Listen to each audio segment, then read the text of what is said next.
For those of you who don't know me, my name is Justin Hertz. I met Avi in early 2000 at Emory University.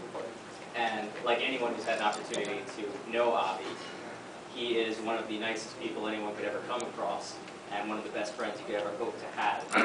What a lot of people don't know is that shortly after meeting him, I began to feel like a one-man wolf pack, attacking his self-esteem. And then I met Levitt and Morrison and Wasserstein, and I thought, could it be? And now I know for sure, my wolf pack had grown by 3.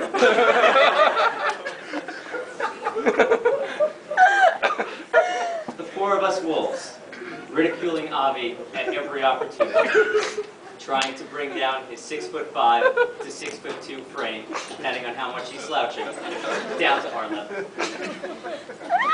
It's not that we're mean people. It's just that Avi has provided us with countless opportunities to make jokes at his expense. Whether it was the frosted tips in his hair, the tantrums after losing an 80-pie hockey game, pulling his 9-wood a little too much to the left, his oft-ridiculous fashion sense, his game with the ladies, and his general existence. We always had ample ammunition. The reason Avi opens himself up to such criticism is that he still believes there's a seat waiting for him at the pool table. The rest of us, in the music zone at table 9, have given up that a long time ago. We're not cool. We're never going to be cool. We've accepted it and moved on. Avi hasn't. Every so often, when he thinks an opportunity arises for him to be cool, he dons his alter ego persona, Bobby. Bobby is short for fake Avi. Perhaps some of you have met him. My favorite Bobby story happened 4 years ago on my 25th birthday. My parents flew me and my friends out to Vegas, and it was going to be this great, great celebration. One of my friends happened to be working in the Vegas entertainment industry, and he hooked us up with a VIP room within one of the hottest nightclubs in Vegas. Now, it was going to be a fun time, but we had no delusions that any of us were VIPs. We were not the cool guys at the club. But not Avi. Avi thought this was his moment. He was going to be the coolest guy in the club. And it started pretty quickly. We get seated, a couple of scantily clad cocktail waitresses show up, and they've got a couple of bottles of liquor for us, and Avi, putting on his best Bobby mask, puts his arms around the cocktail waitresses, points to our group, and in his coolest voice says, "Check it out, these are my boys. Whatever they need, make sure they get it." The night was off to a great start. We started to drink, Avi a little bit more than others, and when he built up enough liquid courage, he jumped into the masses dancing on the dance floor.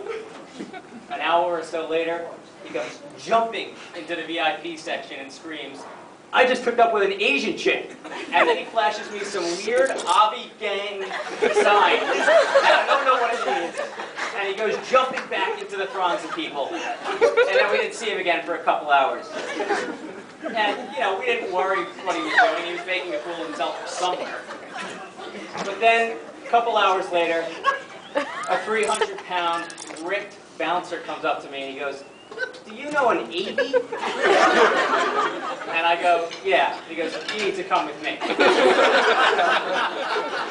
So he takes me through these like hidden passageways through the back of the club, and after a few minutes, I emerge near the entrance of the club, and there's Avi, no longer Fabi, standing on the outside of the red rope, having been kicked out of the club for what I was told was vomiting on himself in the bathroom. Oh, God. Now, Avi being Avi, profusely apologizes to me for ruining the night. What he doesn't know is that is one of the most memorable nights in the history of my life. Avi makes it very easy to make fun of him. He's a big target, and he won't fight back. When it comes to Hannah, I've got nothing bad to say. She's Sweet, smart, beautiful, fun. She's like the female you. You guys even have moles in the same place. This is the best line ever. Oh my gosh! I really do Avi, so tomorrow, much pain.